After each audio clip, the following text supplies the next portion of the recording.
Bonjour, bonne année 2024, que l'Éternel vous bénisse, que l'Éternel vous garde. C'est votre frère Benjamin. Je fais cette vidéo parce que ça fait un moment, l'Éternel nous a mis dans notre cœur que nous devrions commencer une série d'enseignements sur Instagram et sur Facebook. Et par la grâce de Dieu, nous débutons aujourd'hui avec un enseignement assez spécial, avec un thème aussi spécial. Notre thème est intitulé « Les trois grands ennemis de ta montée spirituelle ». Je répète, les trois grands ennemis de ta montée spirituelle. Et nous avons développé trois parties. Les trois grands ennemis. Le premier ennemi, c'est la chair. Et j'aimerais que nous puissions lire un verset, Matthieu chapitre 26, le verset 41. La Bible est en train de dire « L'esprit est bien disposé, mais la chair est faible ». Le premier ennemi de ta montée spirituelle, c'est la chair. Tu peux vouloir aspirer aux dons spirituels, tu peux vouloir aspirer aux choses spirituelles, mais tant que la chair prend le dessus sur toi, il sera difficile pour toi d'avancer. Et il y a un autre verset dans Galates chapitre 5, à partir du verset 16, la Bible est en train de dire « Marchez selon l'esprit et vous n'accomplirez pas les désirs de la chair, car la chair a des désirs contraires à ceux de l'esprit. » Lorsque tu désires être un homme spirituel, la première des choses que tu dois faire, c'est de vaincre ta chair. Parce que ta chair a des désirs contraires à celui de ton esprit. Ton esprit peut vouloir prier, ton esprit peut vouloir jeûner, mais ta chair aura une lourdeur parce que ta chair est faible. Et cela va t'empêcher d'avancer. Je me rappelle à un moment de ma vie, lorsque j'ai désiré avoir une vie spirituelle, lorsque j'ai désiré avancer, il y avait ma chair qui m'empêchait d'avancer. Et il y avait des moments où je me disais, je vais mettre un moment de jeûne où je devrais prier. J'ai planifié mes heures de prière. Je pouvais me dire à 23h, à 2h, je vais prier et je vais méditer. Mais c'est seulement à ce moment précis que la chair faisait ressortir ses sensations. C'est à ce moment précis que je me sentais fatigué, que je me sentais faible et je dormais. En plus, je vais vous faire rire en disant ceci. Il y avait des moments où je me disais, je veux prier maintenant, mais alors que je devrais prier, la chair me disait de dormir.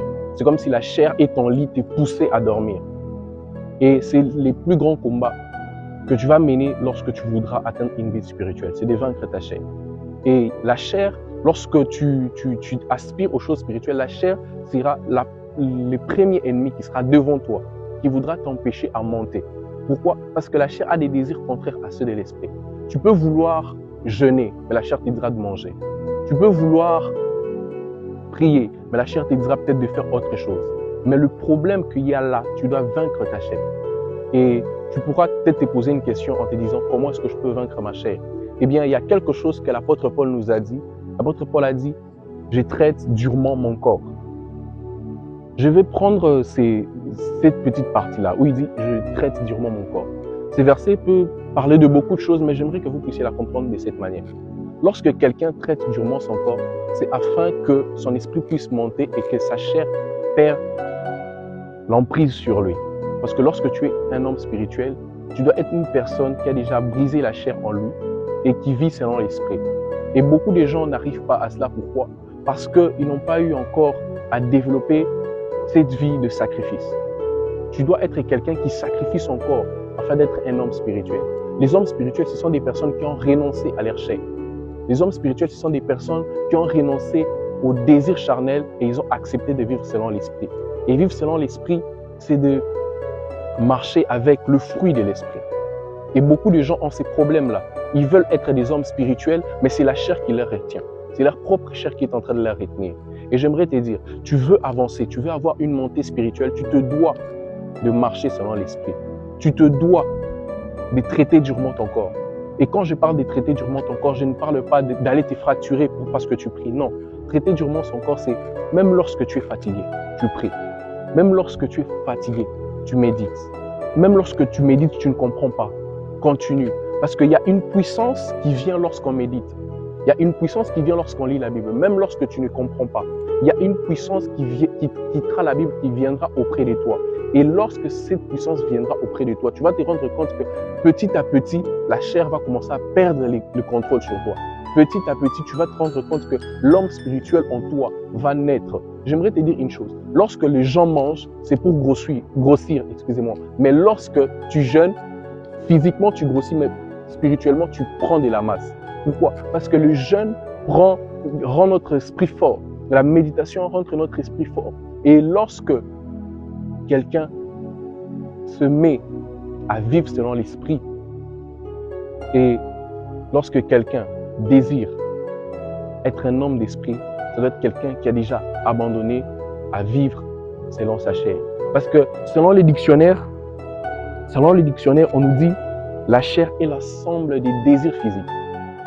Et les désirs physiques sont contraires aux désirs spirituels, aux désirs de ton esprit.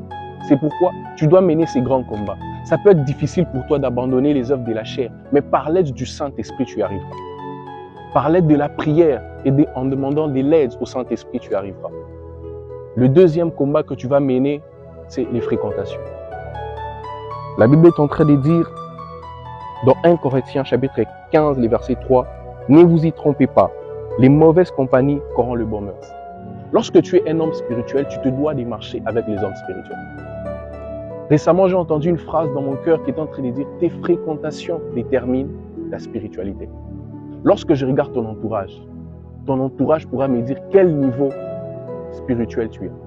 Tu ne peux pas être quelqu'un qui aspire au spirituel, mais tu t'attaches avec des personnes charnelles.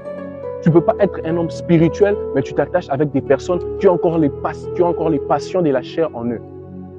Tu dois être quelqu'un de spirituel. Et si tu es quelqu'un de spirituel, tu te dois de t'éloigner de ces personnes-là. Parce que ces personnes-là feront que tu puisses freiner dans ta vie spirituelle. J'aimerais te dire une chose. Mieux vaut marcher seul et avancer qu'être en groupe et stagner dans ta vie spirituelle. Parce que les personnes que tu marches avec, ce sont des personnes qui te bloquent spirituellement. Tu es une personne qui a du potentiel. Tu es une personne qui aspire au don. Tu ne peux pas marcher avec des personnes qui te poussent toujours à être dans le bas. Tu es une personne qui désire expérimenter des choses spirituelles, des choses surnaturelles. Tu te dois de marcher avec des personnes qui ont une même vision que toi. Pourquoi? Parce que les personnes qui ont une même vision avancent ensemble. Mais si toi, dans ton groupe, dans ton entourage, tu es le seul qui parle de Jésus, tu es le seul qui aspire aux choses spirituelles, ces personnes finiront par t'influencer. Pourquoi? Parce que ces personnes n'ont pas une même vision que toi. Ces personnes n'ont pas une même vision que toi. Aujourd'hui, il y a des jeunes serviteurs. Ils désirent servir Dieu. Mais lorsqu'il a un entourage qui lui complique, lorsqu'il a un entourage qui est rempli de la chair, ça sera difficile pour lui d'avancer. Et c'est peut-être ton cas. C'est peut-être ton cas. Tu désires avancer. Tu désires être quelqu'un de spirituel. Mais parce que tu es entouré de mauvaises personnes, cela va t'empêcher d'avancer. Cela va t'empêcher d'avancer. Tu ne peux pas être quelqu'un de spirituel, tu ne peux pas aspirer au spirituel si tes amis, si tes proches sont charnels. Parce qu'ils ne feront que te retarder. Ils feront que te retarder. Aujourd'hui, les gens veulent servir Dieu, mais ils veulent servir Dieu avec la chair. Mais en réalité, ce que Dieu veut, c'est que nous puissions être spirituels. Voilà pourquoi la Bible est en train de dire, en réalité, en l'homme, c'est l'esprit. Ce n'est pas la chair, c'est l'esprit. Lorsque tu veux servir Dieu, tu dois les servir avec l'esprit. Aujourd'hui, il y a des gens qui servent Dieu avec la chair, voilà pourquoi ils font les choses avec sentiment. Mais en réalité, on doit faire les choses avec l'esprit, avec la direction divine. Tu te dois d'être quelqu'un de spirituel, afin que Dieu puisse t'utiliser. Les amis, nos fréquentations, les gens avec qui nous marchons, doivent être des personnes qui ont une même valeur que nous. Ce qui t'empêche d'avancer, à part le premier combat qui est la chair, c'est aussi les fréquentations. Les fréquentations peuvent te ralentir. Les fréquentations peuvent t'empêcher d'atteindre une certaine dimension. Tes fréquentations peuvent t'empêcher d'atteindre la dimension que tu cherches. Tu veux que Dieu t'utilise dans les dons. Tu veux que Dieu t'utilise dans la parole de connaissance, dans tous les dons que tu aimes. Mais si dans ton entourage, les personnes avec qui tu marches sont des personnes qui désirent encore à la chair, qui vivent encore dans la chair, ça sera difficile pour toi d'avancer. Et même, il y a des gens qui ont renoncé à vivre selon l'esprit. Pourquoi? Parce que leurs amis, leur entourage leur ont influencé à marcher selon la chair. J'aimerais te dire, tu désires être quelqu'un de spirituel, marche avec des hommes spirituels.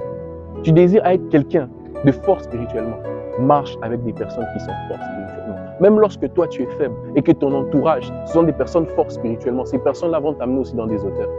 Mais lorsque tu es le seul plus fort dans ton entourage et les autres sont charnels, te poussent toujours à pécher, tu te dois de les quitter parce que ce que Dieu veut, Dieu veut que tu puisses marcher avec des personnes qui vivent selon l'esprit. Des personnes qui vivent selon l'esprit. Le troisième combat, et qui est même le dernier combat, c'est l'environnement. La Bible est en train de dire, dans Genèse 6, les versets 11, La terre était corrompue devant Dieu. La terre était pleine de violence. Nous sommes dans un monde où la terre est corrompue, remplie de péchés. Nous sommes dans un monde où les gens ont légalisé le péché. L'environnement peut être ces grands combats qui nous empêchent d'atteindre notre vie spirituelle. Comment se fait-il que nous sommes dans un monde où on légalise l'impudicité? Nous sommes dans un monde où on légalise l'homosexualité. Et dans cet environnement, comment est-ce qu'on peut être un homme spirituel? Parfois, c'est ça. Nous sommes dans des environnements, nous sommes avec des amis qui sont charnels et cela nous empêche même d'avancer. L'environnement peut être les milieux qui t'étouffent, mais j'aimerais te dire, il y a un seul moyen de briller dans un environnement pareil. Lorsque tu regardes l'environnement où tu es, est-ce que c'est un environnement qui joue en ta faveur ou est-ce que c'est un environnement qui t'empêche d'avancer? Tu veux être un homme spirituel, tu veux être quelqu'un qui veut émerger dans le don. Tu te dois d'avoir une bonne compagnie et tu te dois de te démarquer dans ton environnement. Vous savez, il y a des environnements qui jouent en notre défaveur et ça peut être compliqué d'avancer. Mais j'aime une chose, Dieu n'a pas dit qu'il va changer ses environnements, mais Dieu a dit je mettrai la différence entre ceux qui me servent et ceux qui ne me servent pas. Il y a des endroits, même s'il y a des gens qui vivent dans le péché, toi tu te dois de marquer ta différence parce que nous, en tant que lumière, nous sommes appelés à être différents. C'est vrai, on est en train de légaliser certains péchés. C'est vrai, on est en train de légaliser des choses qui sont abominables aux yeux de Dieu. Mais on se doit d'être différents. On se doit d'être différents parce que nous sommes des hommes spirituels. Nous sommes des hommes spirituels. Vous allez remarquer, à cause de l'environnement, certaines personnes ont abandonné leur vie de prière. À cause de l'environnement, certaines personnes ont abandonné leur vie de consécration. Parce que tout le monde, parce que dans leur entourage, personne ne vivait dans la consécration. Et aussi, ils ont abandonné. Vous savez, il y avait un moment de ma vie, j'ai côtoyé des personnes qui servaient aussi Dieu, mais ils servaient Dieu dans les péchés. Et moi, j'étais le seul dans mon groupe qui servait Dieu dans la consécration. Et je me disais, Seigneur, est-ce que je dois aussi marcher comme eux afin que tu puisses m'utiliser? Parce qu'il y avait même des personnes qui vivent dans les péchés, mais lorsqu'ils prêchent, lorsqu'ils évangélisent, il y a des miracles, il y a des choses qui l'accompagnent. Je me disais, Seigneur, est-ce que je dois aussi faire comme eux, vivre dans les péchés afin que tu puisses m'utiliser? Et Dieu m'avait dit une chose, ce n'est pas parce que tu es entouré des personnes comme ça que tu dois être aussi comme ça. Tu dois vivre la loi de l'exception. Tu dois vivre la loi de l'exception. Beaucoup de gens sont entourés de mauvaises personnes, mais vous devez vivre la loi de l'exception. Ce n'est pas parce que tu connais telle personne qui vit dans telle chose que toi aussi tu dois faire comme lui. Parce que votre appel est différent. Tu es différent de lui. Nous sommes différents de cet environnement où les gens sont en train de pécher publiquement et on trouve ça normal. Nous sommes différents de ces personnes-là. Et ce sont ces trois grands combats que tu vas mener lorsque tu voudras atteindre une ascension spirituelle. Ce sont ces trois grands combats. Premièrement, il y a la chair. Lorsque tu arrives à vaincre ta chair, il y aura les fréquentations, les amis qui seront autour de toi. Est-ce que ce sont des personnes qui jouent en ta faveur? Est-ce que ce sont des personnes qui vont te pousser à avancer? Est-ce que ce sont des personnes qui vont te pousser à atteindre une vie spirituelle? Troisièmement, c'est l'environnement. L'environnement où tu es peut jouer en ta défaveur. Mais si dans cet environnement, tu te démarques, Dieu t'utilisera puissamment. Il est vrai, en regardant ce message, tu t'es retrouvé dans ces mêmes cas. J'aimerais prier pour toi. J'aimerais prier pour toi. Il se peut que tu désires vivre spirituellement. Il se peut que tu désires des choses spirituelles, mais tu n'as pas encore vaincu ta chair. Mais tu n'as pas encore quitté des mauvaises fréquentations. J'aimerais prier pour toi. Seigneur, que toute personne qui regardera cette vidéo, qui va retrouver sa vie dans ce message, Seigneur, aide-lui à vaincre sa chair par l'aide du Saint-Esprit. Aide-lui à quitter de mauvais entourages et aide-lui à se démarquer de cet environnement. Aide-lui à se démarquer dans cet environnement. Seigneur, il se peut qu'aussi il y a des personnes qui n'ont pas encore donné leur vie à Jésus. En regardant cette vidéo, Seigneur, touche leur cœur et qu'ils puissent revenir à toi. Touche leur cœur et qu'ils puissent revenir à toi. Au nom de Jésus.